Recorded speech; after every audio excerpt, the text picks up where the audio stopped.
दोस्तों आज हम इस वीडियो में क्वेश्चन नंबर 19 से स्टार्ट करेंगे और इससे पहले के क्वेश्चन मैंने पिछली वीडियोस में पढ़ा चुका हूं। यदि आपने मेरी वो वीडियोस नहीं देखी हैं तो आप एक बार उन्हें भी जाकर देखिए।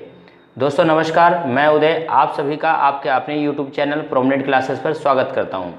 यदि आप इस चैनल पर नए हैं तो इसे सब्सक्राइब कर लें, साथ ही साथ बेल आइकन को भी प्रेस कर लें ताकि मेरी आने वाली वीडियो की नोटिफिकेशन आपको मिल सके। दोस्तों आइए अब क्वेश्चन को स्टार्ट करते हैं। क्वेश्चन जो है हमारा वो है आसियान की उपलब्धियां तथा उसके लाभ हमें बताने हैं, यानी कि आसियान की उपलब्धियां और उनके लाभ को हमें इस क्वेश्चन में बताना है। क्वेश्चन ऐसे भी पूछा जा सकता है कि किस प्रकार आसियान सत्ता का वैकल्पिक केंद्र है, स्पष्ट कीजिए। तो आइए इसको समझने का प्रयास करते हैं। दोस्तों क्योंकि हम सभी जानते हैं आसियान एशिया का सबसे मजबूत और तेजी से विकास करने वाला एक संगठन है। इस संगठन के निर्माण के बाद दक्षिण पूर्वी एशिया में आर्थिक विकास बहुत तेजी से हुआ। अब हम बात करते हैं आसियान की उपलब्धियां अथवा लाभ।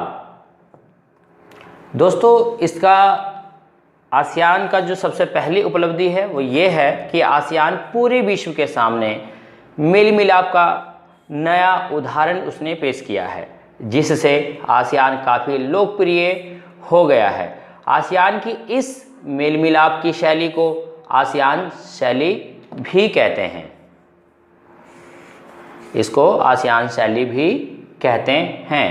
आइए इसकी दूसरी उपलब्धि देखते हैं। दोस्तों आसियान की दूसरी उपलब्धि है आसियान के सभी सदस्य देशों की स्वतंत्रता पूरी तरह से सुरक्षित है।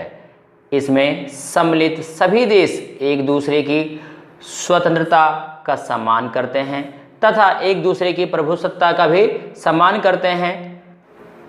इसकी तीसरी उपलब्धि देखते हैं। दोस्तों आइए, आसियान के सभी सदस्य देशों में यह सहमति है कि वह क्षेत्रीय विवादों को सुलझाने के लिए सैनिक टकराव नहीं करेंगे। दोस्तों कितनी इंपॉर्टेंट बात बोल रहा है कि यदि इनमें आपस में विवाद पैदा होता है तो इसके लिए सैनिक टकराव नहीं करेंगे, बल्कि इसे बातचीत द्वारा समस्याओं को हल करेंगे। ये आसियान जैसे जो संगठन है, अगर इन देशों के बीच यदि किसी प्रकार का विवाद उत्पन्न होता है तो वो सैनिक टकराव को ना अपनाकर वे बातचीत का तरीका अपनाते हैं। आइए दोस्तों इसकी फोर्थ पॉइंट को समझने का प्रयास करते हैं। इसका जो फोर्थ पॉइंट है फ्रेंड वो ये है, आसियान संगठन ने 2003 में यह निर्णय लिया कि भविष्य में यह संगठन 3 स्तंभ यानी कि 3 पिलर पर स्थिर होगा।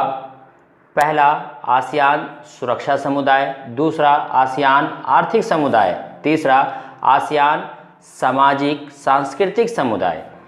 इस प्रकार आसियान तेजी से यूरोपीय संघ और यूएसए जैसी विकास की नीति अपना रहा है, जिससे कि ये आगे जाके सत्ता का वैकल्पिक केंद्र बन सकता है। आइए इसका फिफ्थ पॉइंट समझने का प्रयास करते हैं फ्रेंड। इसका जो फिफ्थ पॉइंट है वो ये है, आसियान के देशों ने सुरक्षा नीति और विदेश नीति में तालमेल बनाने के लिए 1994 में आसियान क्षेत्रीय संघ की स्थापना की। इस प्रकार बहुत कम समय में आसियान ने महत्वपूर्ण उपलब्धियां को प्राप्त किया है फ्रेंड। इसको दोबारा समझने का प्रयास करते हैं। आसियान के देशों ने सुरक्षा नीति और विदेश नीति में तालमेल बनाने के लिए 1994 में आसियान क्षेत्रीय संघ की स्थापना की।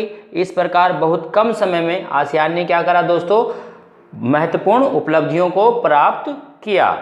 आइए इसका सिक्स्थ पॉइंट समझने का प्रयास करते हैं फ्रेंड। इसका जो सिक्स्थ पॉइंट है वो ये है, आसियान को चीन का सहयोग और समर्थन प्राप्त है। और जैसा कि आप सभी भी जानते हैं, आज के वर्तमान समय में जो चीन है वो बहुत ही तेजी से विकास करने वाला देश बनता जा रहा है और वो भी सत्ता के वैकल्पिक केंद्र के रूप में उभर रहा है। आइए इसका 7th पॉइंट समझने का प्रयास करते हैं फ्रेंड। इसका जो 7th पॉइंट है वो ये है, आसियान अमेरिका का और यूरोपीय संघ की तुलना में काफ़ी छोटा है, परंतु इसकी जो विकास की दर है, विकास की जो गति है वो बहुत अधिक है।